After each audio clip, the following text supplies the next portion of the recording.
Guys, I just realized I was talking about work all this while. I'm supposed to talk about something that helps you, that benefits you. Okay, let's get started, alright?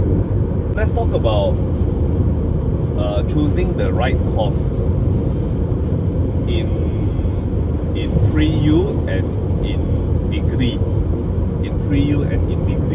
Okay? If you watch my previous video on the comparison between Matriculasi and STPM, I plan to ask one of my students who is in Matriculasi now. I told her, hey, let's come out for a drink and I want you to share about Matriculasi. What's your experience? How is it like studying there? The living environment? Any advice for students who are applying for Matriculasi? Yeah. Guys, in order to prepare for... I'm not too sure whether I mentioned this in the previous video of Matriculasi versus STPM. I used to help students enroll into tertiary education. Meaning, if you are my student, or even not my student, whether you're my student or not, I'm able to help you to enroll into private universities and colleges. Because I had a working partner, a very senior working partner, but unfortunately he passed away 2 years ago. Before 2021, I was able to send students to certain private colleges and universities under my own name. Let's say, for instance, you want to study in Nottingham or Taylor's or UCSI, what else? Sergi, Harriet Watt, so on and so forth. As long as the college or university that you intend to join is in my list, I can just pass you a contact. You just WhatsApp that manager. You just say that you're a Mr. Khor student. And they'll know what to do. Because myself and my partner back then, we enter all these universities every year to rapport a bit to get to know the managers. Back then we were very close to, for example, just one example, we were very close to Mr. Aris in Taylor's University Lakeside campus. So whoever is my student and they intend to join Taylor's, I'll just pass Aris's contact and they just have to say they are Mr. Khor student. So guys, I have been doing university enrollment for students for a few years. I think 2016 or 17 until 2021. After my partner passed away, I stopped. Okay, so that partner of mine, he was in charge of sending students overseas more. Meaning, students who want to study in UK, Australia, Switzerland, he's able to handle all these cases because he is way more experienced than me. He used to travel overseas so much that he was barely in Malaysia. He traveled overseas to meet up with university counsellors. With these university counsellors, to get to know what's the latest development in that particular institution, and from there, with that product knowledge, he will counsel his own potential group of students. Now, why I decided to partner him in the year 2016 or 17 is because I find that there are many students in Malaysia who do not know what they want to choose after SPM. Maksudnya lepas SPM memang kelam kabut, tak tahu nak pilih STPM ke, nak pilih Matriculasi ataupun A-levels, diploma dan sebagainya. So this is where I come in to help my own students, to help them filter out. Because to me personally, every student is a case. So when you go to education fair, depending on universities, some might hire part-time staffs to help out, and because of that, sometimes after attending education fair, you might feel even more confused. Guys, that's the thing when you go to education fair. If you are unlucky, you might feel more confused after attending all these fairs. I mean, depending on what you're trying to achieve, if you have a university and course in mind, then you should attend. But if you don't have any clue at all as to what you want, attending education fair might not help you much at all. So this is where for my own students, I learned up on all that I need to, and I started counseling my own students. Because every student is one distinct case. I give you one example. Guys, I give you one example. Students always ask me, what is the best university? What is the best course? There's no such thing, guys. There's no such thing as the best university and the best course. There is only what is the most suitable course for you, followed by what university is suitable for you based on that course that you have selected. Can you see the difference? Other bifang, I give an example. Let's say I tell you Monash University is the best. I'm using Monash because I'm from Monash lah. Okay, just an example lah, guys. Just an example. So let's say I tell you Monash University is the best, but if you're looking for actuarial science, so what if Monash is the best? Itu bukan universiti yang sesuai untuk anda sebab memang tak ada kursus yang kamu nak. So there's no point that you ask counselors what is the best university.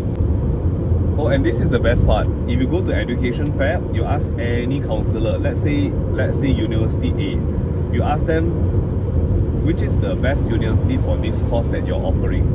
Of course, they will say themselves.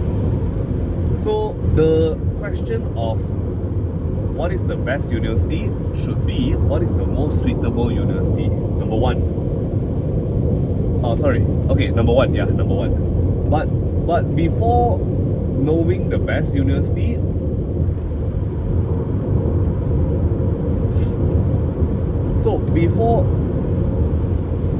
guys, therefore the question is not what is the best university. It's a redundant question in a way.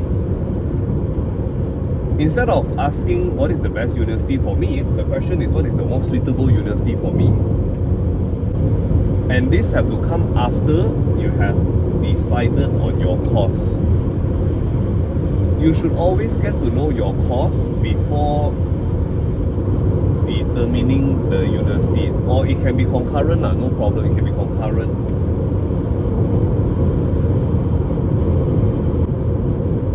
Why the degree must come first is simply because there are expensive courses. Guys, if I want to study medicine, I want to take up MBBS, the options are quite obvious, okay? The options are quite obvious. Next comes the budget. Because if you were to study in IMU, it's probably, IMU and Monash, right, it's probably about 600,000. Guys, my last update was 1-2 years ago, so it's just an estimation. If you want to study Monash or IMU, it's about 600,000, and that is 5 years local, not including, not twinning and no transfer, okay? No exchange. If you were to study in Masa, I used to work with Masa as well. I used to work with Miss Chi in Masa. Very nice lady. She would go all out to help whoever who need it. Masa is charging probably about 300,000 now. Okay. Same goes to UCSI. UCSI and Masa is around there. So my point is that the budget comes in after you have decided on your degree. Another reason why degree must come before the university is because there are expensive courses. If you are planning to study courses like medicine, pharmacy, dentistry, it will definitely cost a big chunk of money from your parents' pocket. And with that, you'll be selecting the university based on the budget. Guys, it's a very normal thing. It's a very normal thing. The budget definitely matters because your parents work so much just to send you to university. To select the right pre-U for you, for yourself, you have to know roughly what degree you plan to take up.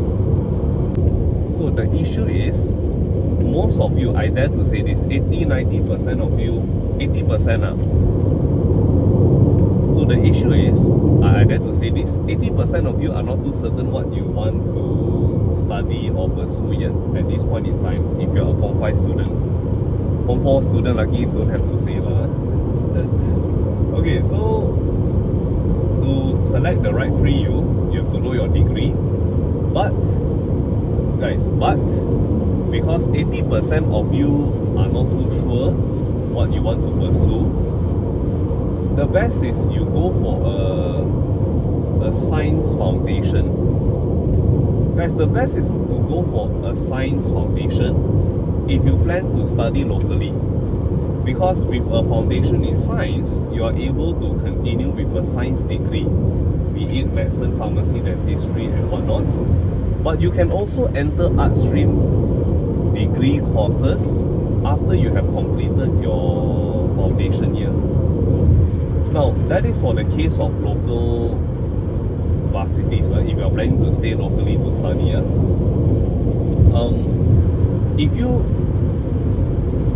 If you have thoughts of going overseas, meaning your parents plan to send you overseas right after your pre-U, you must take A-levels.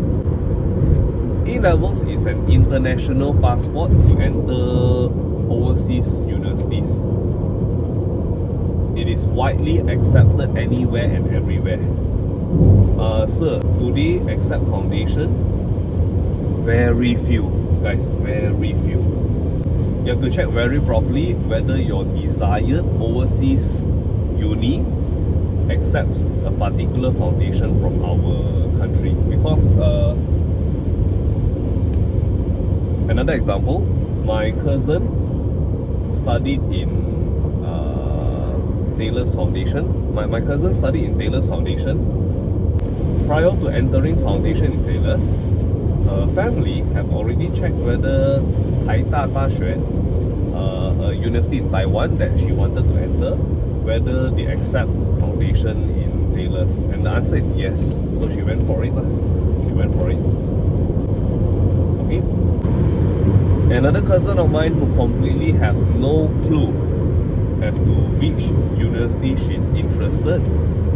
She don't even know what universities are out there, but she knows that she's going overseas because it's an international certificate for you to enter all the universities in the world. There's no way that a university don't accept A-levels. So if you are planning to study locally but you're not too certain, take foundation, guys. Take foundation in science. If you are going overseas, just take A-levels, okay? I'm stopping at Sungkai for breakfast. One of my friends recommended a fish noodle. I'll go and try and see how. Oh yeah, crap.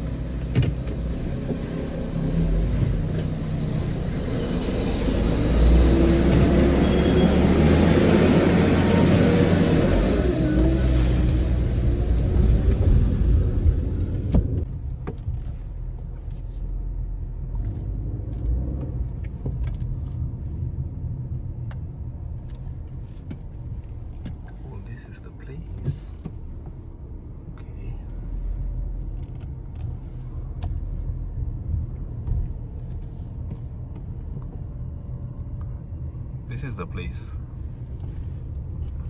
Say the fish noodle is good. I just had breakfast and it's a satisfying one. It's definitely a satisfying one.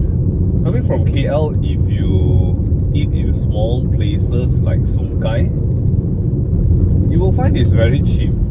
Because when we are talking about normal hawker food, which costs 8, 9, 10 ringgit nowadays, I'm not too sure how much per portion costs there, because I tend to over order.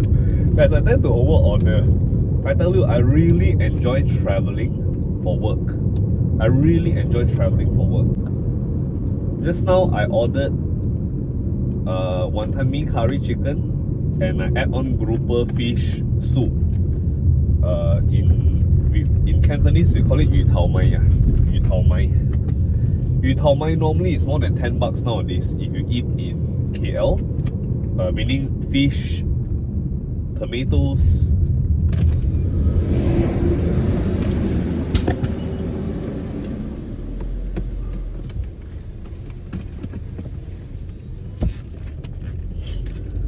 Where was I? Yu tao mai.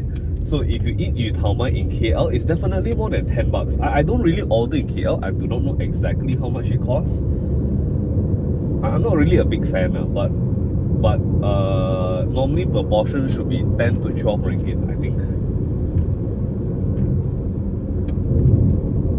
Just now, yu tao mai means fish and mee hoon or noodles, and they put tomatoes, some vegetables, little bit of ginger. I normally don't order that lah. So my friend said it's really good, you must try. So just now I ordered curry chicken, wonton mee, and another bowl of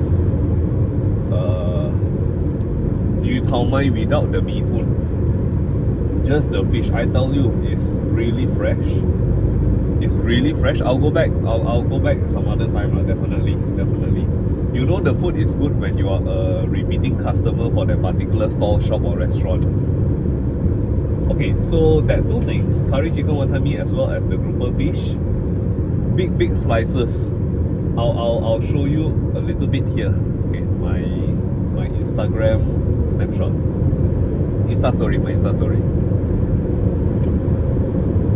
It costs 16 ringgit. Guys, only 16 ringgit. I tell you, in KL, just the fish alone will cost you 10 bucks. Minimum 8 bucks. Minimum 8 bucks. Okay. And Nescafe was 280 compared to normally in KL 380. I normally order Nescafe in KL because I'm not used to the coffee taste. Guys, I'm from Ipoh, Mali, so I'm very used to the coffee taste there. Do you know that you don't have to order white coffee to get white coffee in Chinese hawker shops? You don't have to say white coffee ice. So you gong pak kopi shit, pak kopi peng. So you gong pak kopi peng. 不用讲白咖啡冷的，不需要。You just have to say kopi shit, kopi peng. Okay. Why I say kopi shit, if you realize just now, is because in Ipoh we call it kopi shit. Shit is ice. In Ipoh, if you use kopi shit, they know you are a local. Not shit, guys, not shit. I know students sure thinking shit one.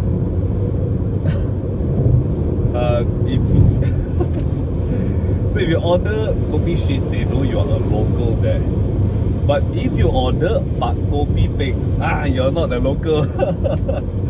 Yeah, share with your parents. Share with your parents, guys. I was born and bred in Ipoh. So, okay, back to our topic. Later I tell you, for 1 hour I'll be talking about food. Yeah, so I don't really offer I don't really order coffee in KL because I don't know lah, guys. The taste is doesn't suit me. So my second best option would be Nescafe Pink, Nescafe Ice. Okay, guys, coming back to the topic of pre-U. Now, some students may ask me, sir, what about diploma? what about diploma? Okay, diploma is for two groups of students. The first group would be those who find they are not academically inclined at all. They really hate studies, they really hate studying, but they are still willing to work a few more years just to get a better certificate. Okay? Means they finish SPM, but they don't want to remain at SPM level. Guys, how to get a job? So they want to at least have a diploma to look a bit better, but they really can't study more than that.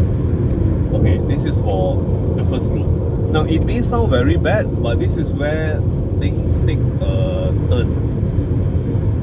The second group would be those who already know that they want to study either early childhood education, information technology, IT, or early childhood education. These three, early childhood education, IT, as well as nursing. Okay, these three.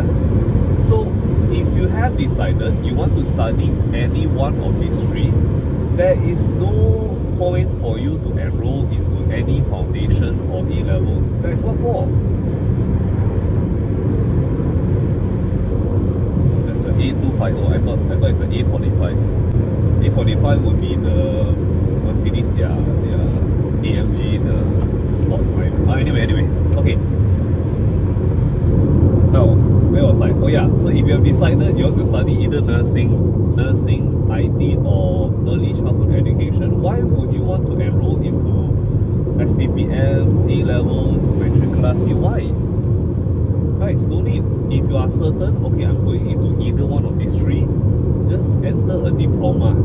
Because diploma, yes, is 2.5 years, but when you advance to the degree, they will minus out 1 year. Okay, let's say any one of these three, initially 2.5 years, right? Normally, depending on varsities, you just need to either complete another 2.5 to 3 years for degree, depending. Total it will be the 4-5 years as well. Total will be the 4-5 years. Same as if you enter foundation, then you enter one of these three courses for degree. So before turning into Sungkai, I was talking about every student is one distinct case on its own. That sentence is really true and accurate, because it doesn't mean that you are very rich, you must go overseas to study. I give you one example. STPM now is perceived as one of the low-cost options for students to enroll, correct? Guys, I teach STPM, so I can say this. A lot of those who are in STPM, now, they feel that they are there because they got no other options.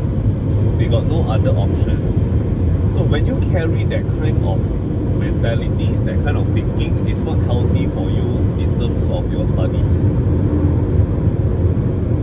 But I have a student, okay, I still remember her name, but of course I won't say it here.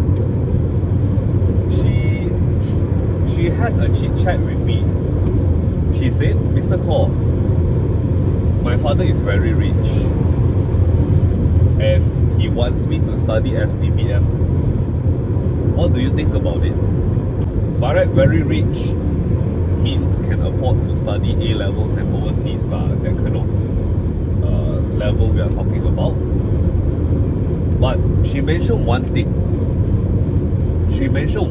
which I think is the deal breaker. I believe that if her parents wanted to send her overseas to study, it's not an issue.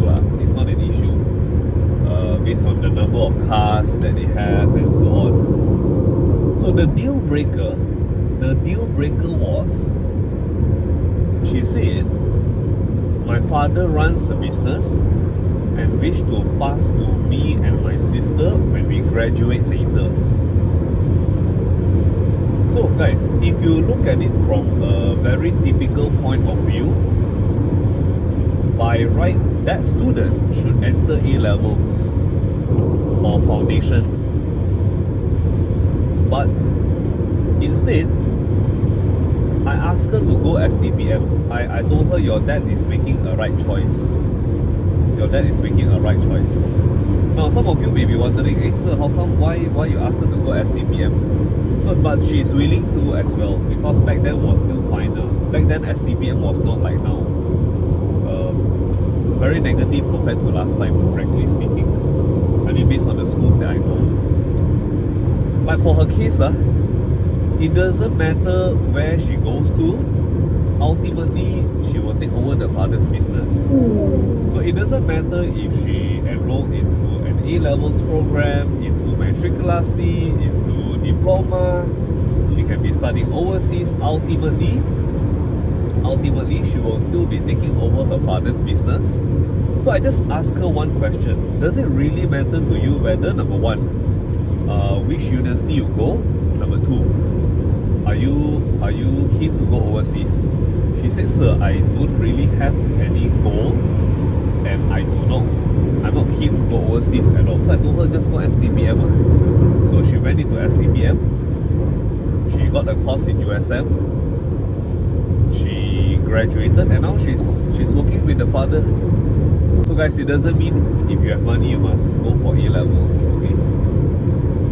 So every student is a case on its own. Therefore, my goal is to get to know what suits my student best, those students that I counsel back then. So you have to determine for yourself based on number one,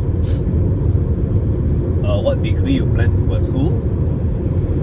Okay, then the pre-U. Number two, the budget. Okay, as you are considering budget, you need to see whether you are the eldest or the youngest in the family. If you're the eldest, I think you need to have the thought that there must be some money for your younger siblings to study lah, right? Come on, okay? The third is what plans your parents have for you. Like the girl just now, if your parents memang want you to take over their business, then the uni matters less. Whether you're from the top university or last university, you're still working with your parents. But of course, guys, I would recommend that you go for an above average university. Don't go for those too low tier ones, as the degree follows you forever. You get what I mean? For example, you have a dream to study overseas, but your parents don't have that kind of budget. So it's a give and take on both sides. I always tell parents and students, it's a give and take. For instance, you need not take an A-levels and straight away hop onto the plane and go overseas to study. That will cost you easily $1 million over ringgit if you are talking about UK and Australia, factoring in the conversion and whatnot. I have a student who went to Monash, Australia, to study a Bachelor in Science last year, and after 3.5, I've forgotten whether it's 3 or 4 years. In short, the parent have to spend 1 million ringgit. 1 million ringgit. This includes the accommodation and makan and so on. Another student of mine, also last year's batch, after SPM, she wanted to go to study A-levels in UK. In short, long story short, to study A-levels in UK, it costs our money 100 over 1,000 ringgit. 100 over 1,000 ringgit. Because we have to pay their tuition fee in their currency, accommodation, flight ticket, everything. 100 over 1,000. is double of what you are paying here locally. So coming to the question of, sir, I really want to study overseas, but then due to limited budget, what do I do? Take a foundation, enter a private university, and from there, if your parents do have that extra money and you guys can afford a transfer, go ahead. Transfer meaning 1+2 or 2+2, meaning 1 year locally, 2 years overseas, example. Or 2+1 also got. Nowadays is very flexible. Sir, my parents don't have that kind of money for me to do a transfer. Guys, do an exchange. Do an exchange. But exchange is limited to certain universities, like for example, because I'm from Monash, so I know Monash system a bit more. So Monash, the exchange system is based on semester. You can study one semester in Australia. Our one semester is 3 months. If you include exam, it's 4 months. It's very affordable in a sense. You're only paying extra for that few months. So you save a lot in a sense. You don't need to, instead of paying 2 years, right, just need to pay a few months, just for you to experience the overseas university life. But of course, like I said earlier, not all universities have it, because Monash is from Australia, so you get to have this kind of service. Sorry guys, today is a bit bumpy because I'm driving my SUV. I'm using my Honda for work today. Because normally all this work I will use this car. I don't use the other two, like, if you know, I don't use the other two. Actually I got 5 cars, but recently I sold my I can share lah. I recently sold my Audi TT. The 2-door coupe Audi TT. It's a nice car, but too many cars to maintain. And when I say maintain, I'm talking about cleaning. It's not the money, you know. I'm talking about the cleaning, you know, guys. Oh, yeah, this is the one I normally bring to all these short-term projects, because end of the day, what matters is how I perform during my job. I don't let whatever I drive define me at all. To me, I like cars. It's a passion. I'm not really an enthusiast, like I know everything about cars. This fella.